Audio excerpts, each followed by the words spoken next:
Hola chicos, hoy vamos a estar en un nuevo video. Yo soy Angeli y vamos a hacer un slime. Primero voy a elegir el crunchy, es que está aquí.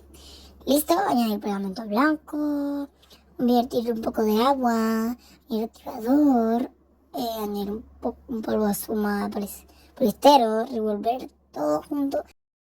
Ustedes saben que mi color favorito es el rosado y porque soy Angeli, la gatita, y bueno, eché el rosadito.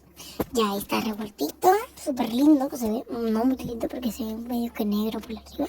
Vamos a echarle como esta frutita, esa, son no sé cosas. Vamos a ponerla de rosado y parecen más brillitos negros y rosado oscuro que rosado, pero bueno, se ve súper bien. Ahora vamos a echarle chispitas de candy, se llaman candy creo. Y bueno, rosaditas igual.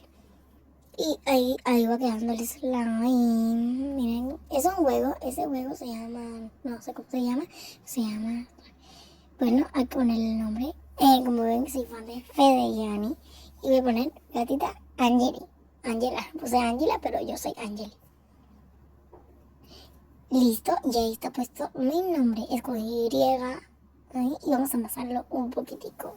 Qué rico estaba, me encantó el slime. Que es Angeli, gatita Angeli. Y está súper bueno. Me encantó.